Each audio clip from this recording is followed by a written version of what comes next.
ఈరోజు మనం దొండకాయ పకోడా చేసుకుందాం.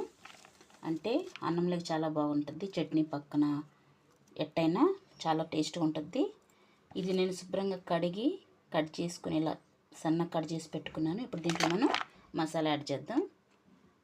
మొదటిగా ఉప్పు, 1 స్పూను పసుపు, కారం, ధనియాల పౌడర్, అల్లం తెల్లగడ్డ పేస్ట్, అలాగే బియ్యం పిండి రైస్ పౌడర్ 1 స్పూను, ఒక 2 స్పూన్లు బేసన్ శనగపిండి వేసుకొని ఇప్పుడు మనం వీటిని శుభ్రంగా కలుపుకుందాం. అలాగే కొంచెం 1 స్పూను నూనె కానీ పోసుకుందాం. ఇప్పుడు మనం దీన్ని బాగా కలిపేసుకుందాం.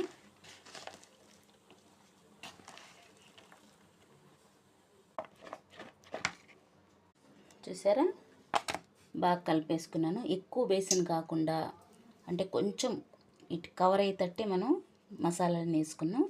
ఇప్పుడు మనం వీటిని ఫ్రై చేసుకుందాం. చూడండి, నూనె కానీ తక్కువ వేసినాను నేను. కొంచెం నూనెలోనే మనం ఫ్రై చేసుకోవచ్చు.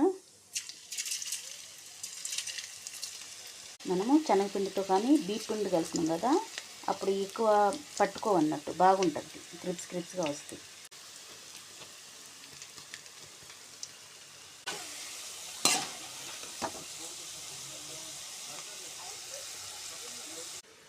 చూసారా, ఫ్రై అయిపోయినాయి. చాలా క్రిప్స్గా తయారైనాయి.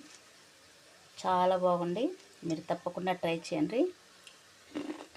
చూసారా ఎంత బాగా సౌండ్ వస్తుందో, అదిరిపోయింది. చూసారా ఎంత క్రిప్స్గా వచ్చినాయో.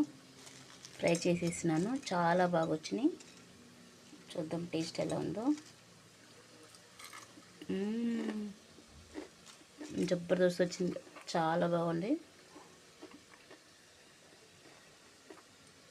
మీరు తప్పకుండా ట్రై చేయండి, చాలా టేస్ట్గా ఉంటుంది. పిల్లలు కానీ తినేస్తారు. మీకు నచ్చినట్లయితే లైక్ చేయండి, ప్లీజ్ సబ్స్క్రైబ్ చేసుకోండి అబ్బా. Thank you.